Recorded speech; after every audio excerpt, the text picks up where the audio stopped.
And welcome back. Thom Hartmann here with you. On the line with us is Katrina vanden Heuvel, the editorial director and publisher at The Nation magazine, the website thenation.com, also the Twitter handle, or Katrina Nation.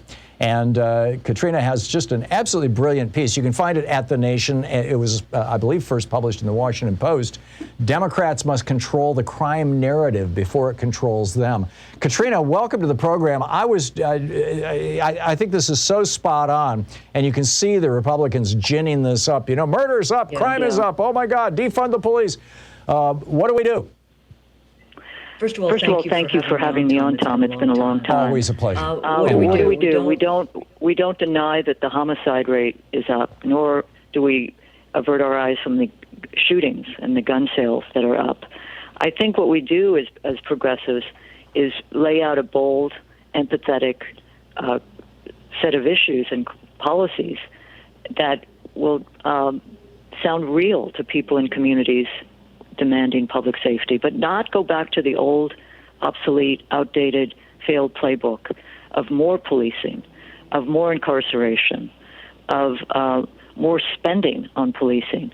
I think it's critical that we step back and understand the need for dealing with violent crime, but not filling our prisons or jails with those who have committed nonviolent offenses, drug offenses, and thinking hard about the need for social services in the context of public safety, which in many ways is what defund the police is. I have to say, I think crafting messaging is critical. You know that, Thom. You're a messenger, but also someone of principle. And I think defund the police demands an extra 6, 8, 10 words. It doesn't stand on its own. When you spell it out, people say, yeah, we don't need more policing. We need more services. We need more nonviolent public safety measures in our community. So I think we need to lay that out and be firm about it. And the polls show people don't seek, more mass incarceration. They want rehabilitation. My last point is there's a transpartisan element here.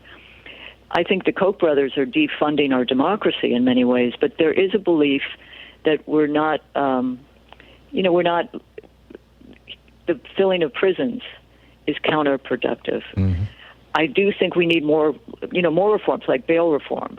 And I think we're in a battle of narrative because the right, not just the right, blames those reforms for increase in crime, which is not true if one looks hard at it. Right. So the message should be some variation on defund police violence rather than defund the police.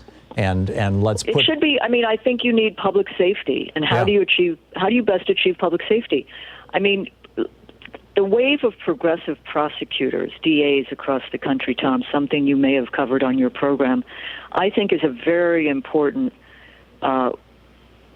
wave. Whether it's Larry Krasner in Philadelphia, who won quite handily, Chesa Boudin, these are the best known.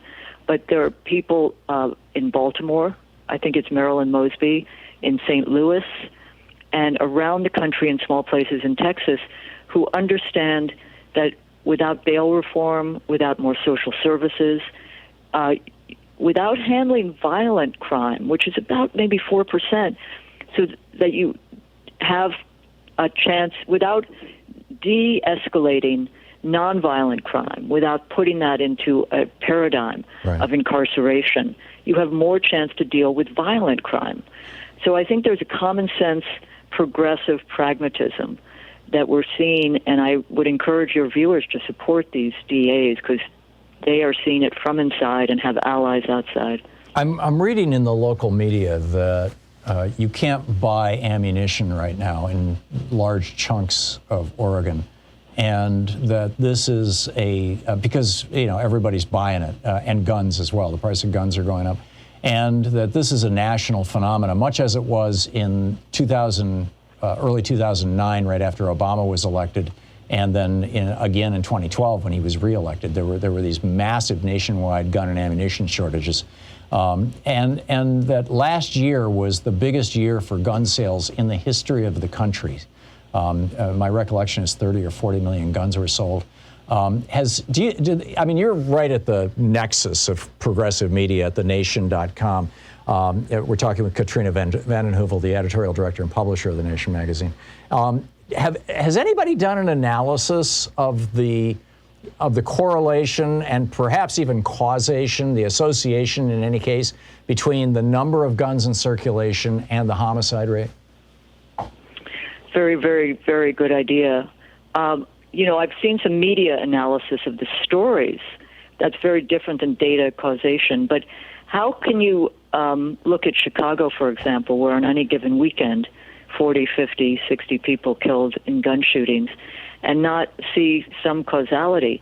It is the case that states with background gun checks do a little better, but the sale of guns is part of the kind of, the right-wing nationalist politics that, we're experiencing. I mean, there is a feeling, though I think we need to talk to people as much as we can, that there's a civil war underway in this underway in this country. A whole bunch of people. As you pointed out, Obama's election, the fear, the wrongly stoked fear that the guns were going to be taken away from you, moves people to take action. I don't know how much of it is the public safety piece. I mean, Chicago is awash in guns, and they're coming from Reverend Indiana. Jesse Jackson, coming from Indiana and coming from states with the background checks are inadequate to the extreme. Jesse Jackson would come into our office every 6 months to talk to us about the state of the nation and, jobs in, guns out. Instead, we're getting guns in, jobs out. Yeah. And I think some of that plays a role, especially in this post-pandemic, not post-pandemic, in the pandemic era.